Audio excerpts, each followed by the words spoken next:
सुनीता अपने पोता पोती के साथ बीमापुर नामक गांव में रहती थी। सुनीता का पोता शेखर काफी आलसी किस्म का लड़का था। सुनीता की पोती रीना बहुत ही साहसी लड़की थी। सुनीता जब भी शेखर के लिए कोई काम बताती थी, शेखर चुपचाप कमरे में जाकर सो जाया करता था और शेखर जब सारा काम खत्म हो जाया करता था तब सोकर उठ जाता था। इस बात से सुनीता काफी परेशान थी कि शेखर इतना बड़ा हो गया है, पता नहीं वह कब सुधरेगा। सुनीता गांव में जाकर झाड़ू पोछा किया करती थी, लेकिन सुनीता अपने जीवन से काफी खुश थी।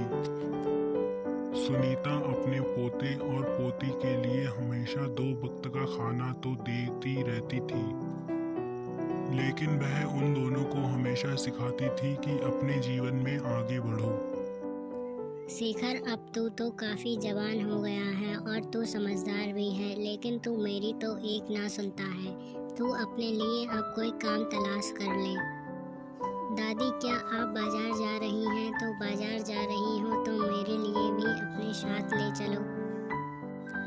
मेरा आज कुछ तीखा खाने का मन कर रहा है, तो आज हम बाजार में चलकर चाउमीन खाएंगे। क्या आप चाउमीन खाओगी? हाँ रीना, मैं बाजार तो जा रही हूँ, लेकिन चलो अच्छा, मैं तुम्हें बाजार ले चलूँगी, लेकिन तुम वहाँ पर जाकर मुझसे ज़्यादा कुछ मत मांगना।